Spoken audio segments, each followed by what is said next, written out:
Good evening and welcome to Newsbite. I'm Andrew Turner and making the headlines this week. Second press conference held on the water situation. Dog training at Plantation House. SAMS Radio 1 celebrate their 4th anniversary on World Radio Day. And we have your weekly sports roundup. There was a press conference held on Monday the 13th of February to update the public on the current water situation. On the panel were the CEO of Connect St Helena, Barry Hubbard, Councillor Derek Thomas, Connect's Operations Director, Leon DeWett, Emergency Planning Manager, Ian Johnson, and Director of ANRD, Darren Duncan. SHG Head of News, Carisha Stevens, made an introduction before the media were invited to ask questions that were supplied by the public. Here are a few questions and answers from that conference. How much of the island's water is being sourced from borehole 5? And what is being done to ensure it does not run dry? Okay, at the moment we're quite dependent on the water that comes from the fire tank via borehole 5.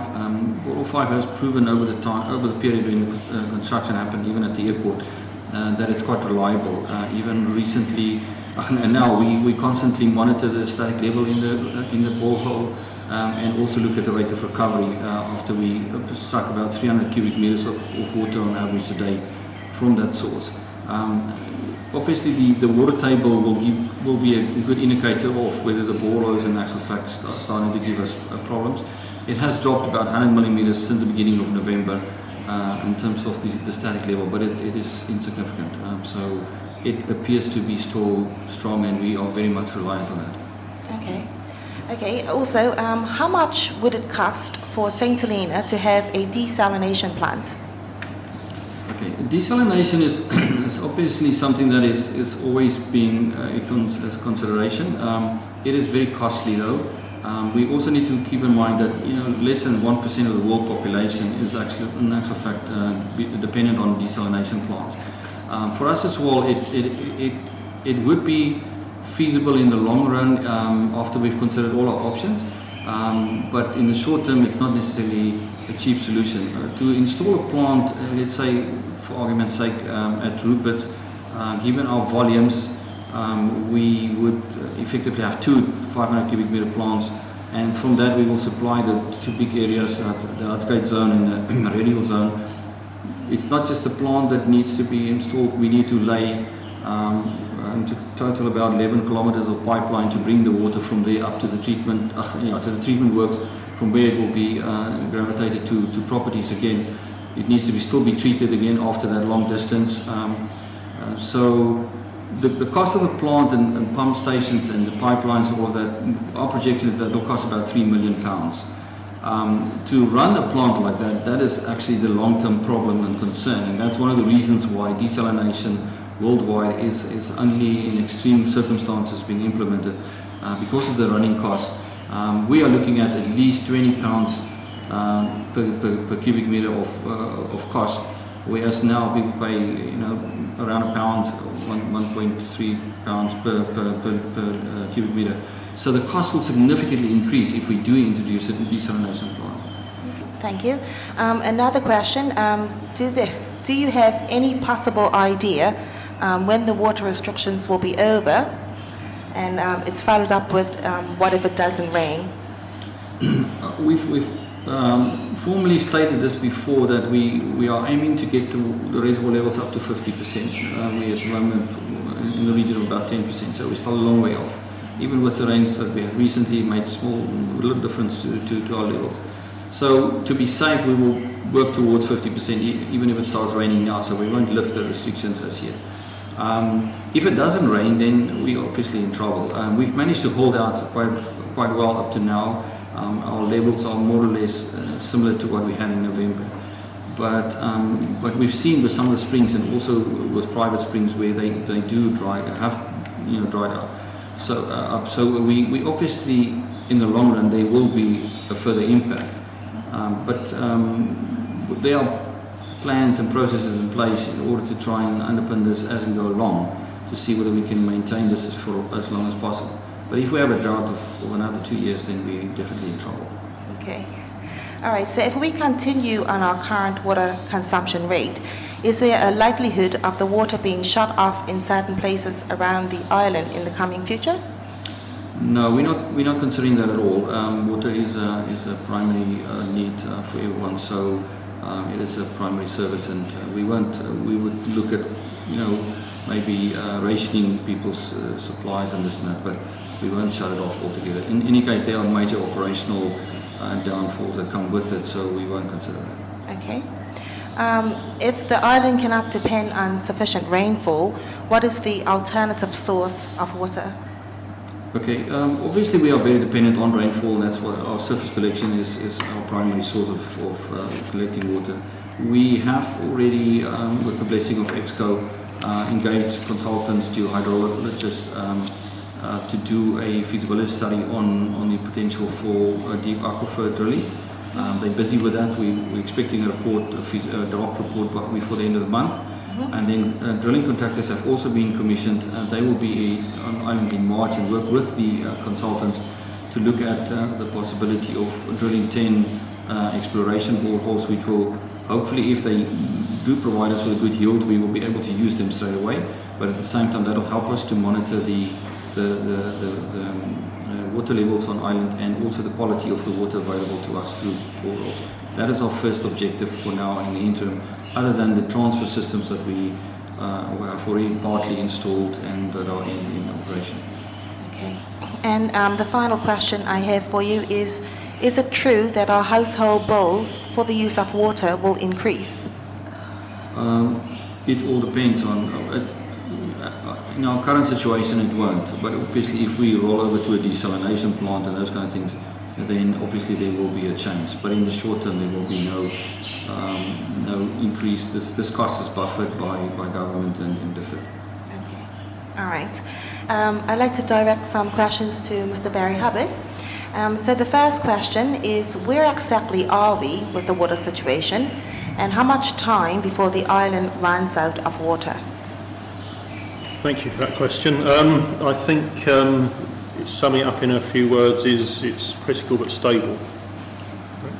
So water stocks are approximately 12% of reservoir volumes, which is about 15,000 cubic metres of water, or 15 million litres of water if you think in litres. The consumption on average is about 900 cubic metres so far this month, which is a target which Leon had set some time ago. So the public are doing their bit and actually restraining themselves on consumption. The consumption is actually down on last year, which is excellent. The surface water sources, as we know, are starting to or continuing to dry up. That's a problem when you rely so heavily on surface water for your supply.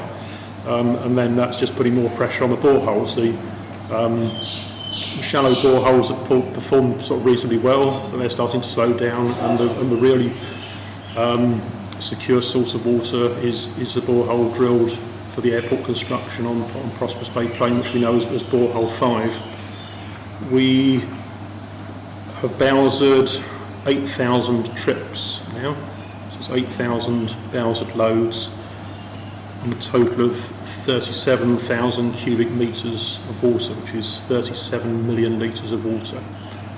So you think the reservoirs have got 15,000 cubic metres, and we've bowsered 37,000 cubic metres. So it's what's in the reservoirs, and that again, and a little bit more.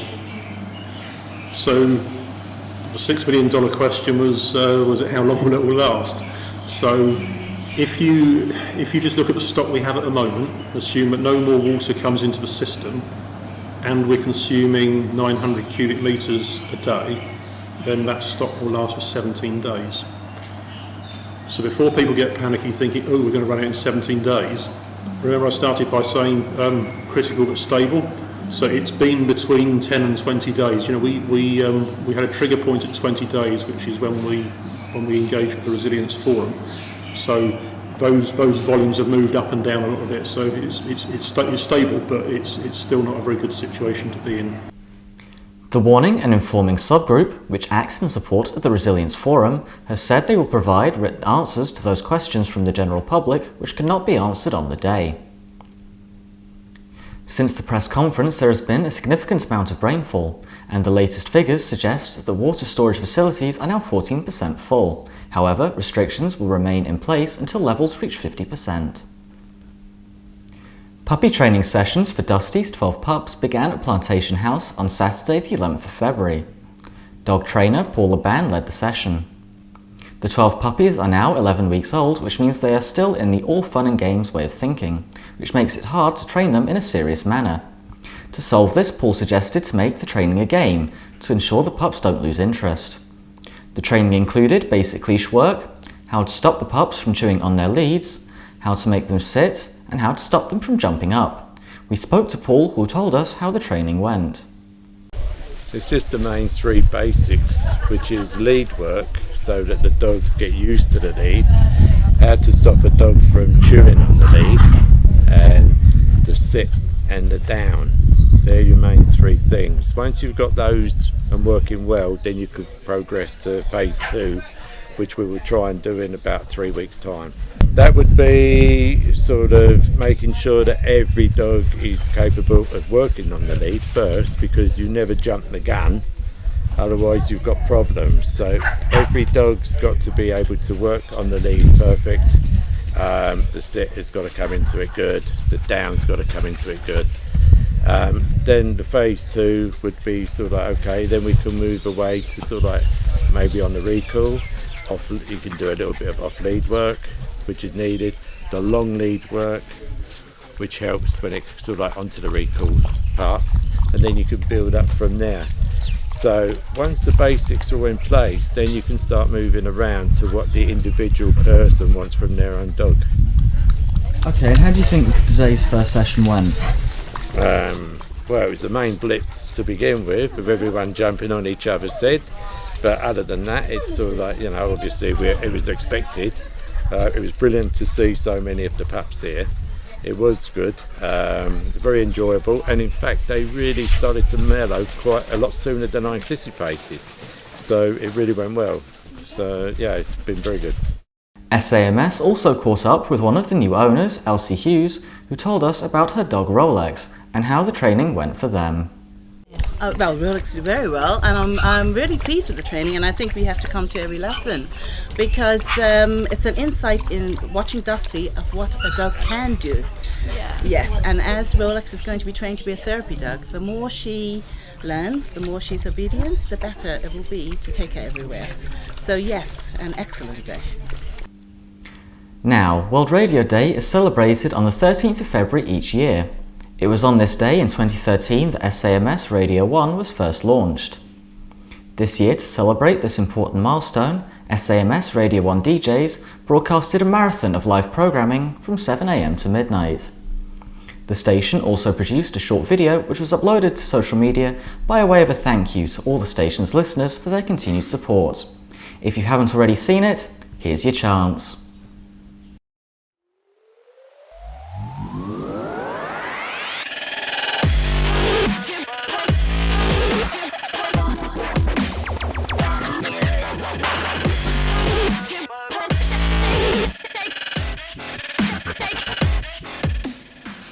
Good morning, St. Helena. You are listening to SAMS Radio 1.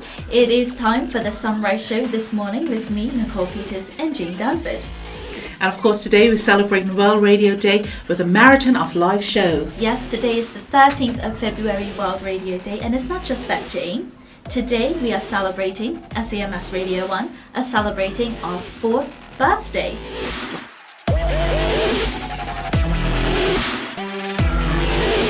Thank you ever so much for that. That's the one.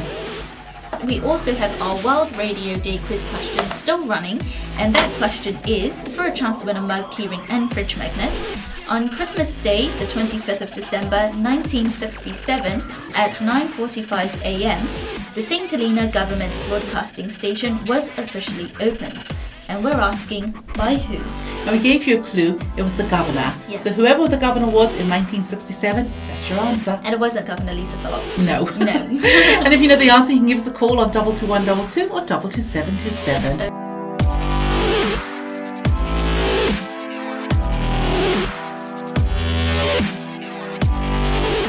Yes, and that was Myra Laurie with Bringing Mary Home. Okay. I still prefer the older version though, Jeremy. Okay. You know, Yeah. is it Lloyd Snow or something like that? Yeah, Lloyd Snow. Old version. Okay. Any more calls yet for No, our not yet. answer? We've got 3, so yeah, we'll wait for some more. Okay.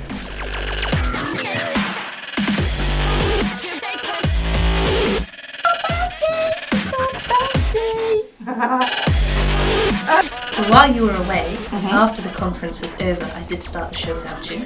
It's very rude. It's hard.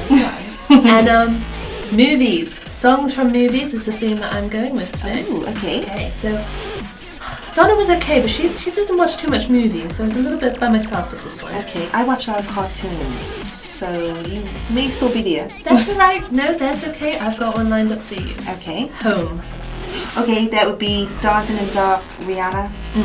Yes. All right. Yes, but also Towards the Sun Oh, as well. That was right at the end. Yes, It's a very sad moment. I almost cried. I know. Oh, it was sad. But Home is a good movie.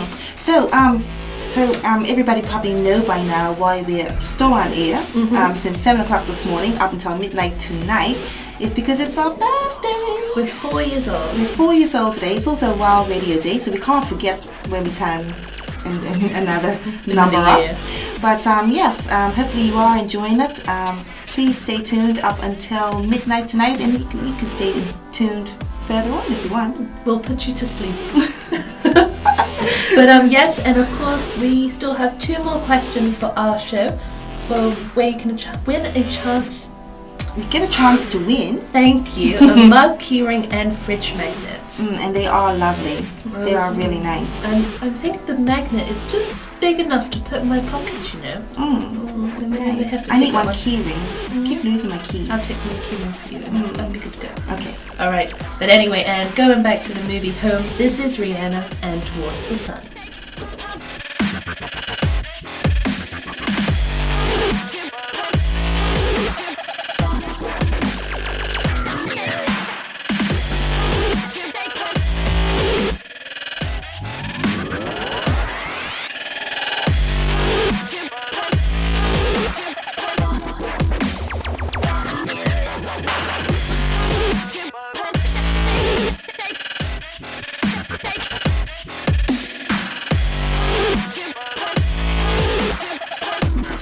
Yeah, it's just a kiss away, man. Give me shelter. Angela Kidjo. Yeah, you know, yes. Won't be you know. She used to talk to the, but she belongs to the past and from around here, but not no more now. But married to who used to be living around their path. Like a real saint fairy tale right there.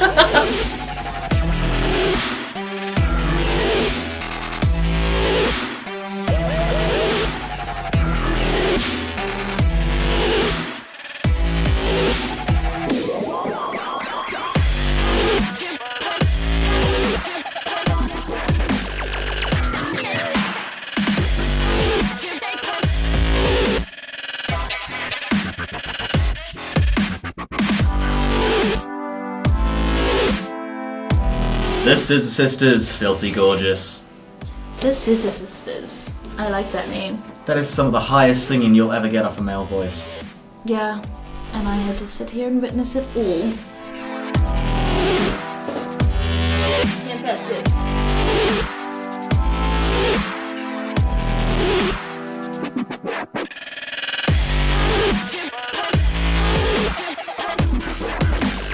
Here's to SAMS Radio 1 celebrating its birthday for many years to come. Here now is your latest sports roundup. In cricket, Levelwood All-Stars became league champions for the 4th consecutive season after they defeated Sandy Bay Pirates on Saturday morning. Pirates batted first but could only post a target of 95. Reece Francis notched up 20 runs for Pirates, while Jordan Young took 4 wickets for 16 runs for All-Stars. All-Stars knocked off the runs and reached the required target in 12.5 overs. Siobhan Leo's unbeaten 34 was the top scorer. On Saturday afternoon, Andrew Yan and Gavin George produced a 250-run partnership as Barracudas made 325 against St. Paul's B. Yan struck 117 and George an unbeaten 97. Darren Duncan took 2 wickets for 66 runs for St. Paul's. Barracudas bowled St. Paul's for 103 during the run chase. Deanne Phillips picked up 3 wickets for 21 runs, while AJ Bennett struck 24 runs for St. Paul's. On Sunday morning, Ryan Belgrove and Scott Curry struck centuries as Lions picked up a 204-run victory over Levelwood Rebels. The final match of the weekend went down to the wire. Western Warriors picked up their second win of the season after they chased down the 248-run target set by Jamestown Zodiacs. Tris Moy struck 74 runs for Zodiacs, but he was matched by Jody Henry, who struck an unbeaten 75 for Warriors. Well, that's it for this week's Newsbite. Do tune in again next week, but remember, you can stay up to date with all the latest news by tuning into SAMS Radio 1 and also in the Sentinel. So until next week, I'm Andrew Turner, and thank you all for watching.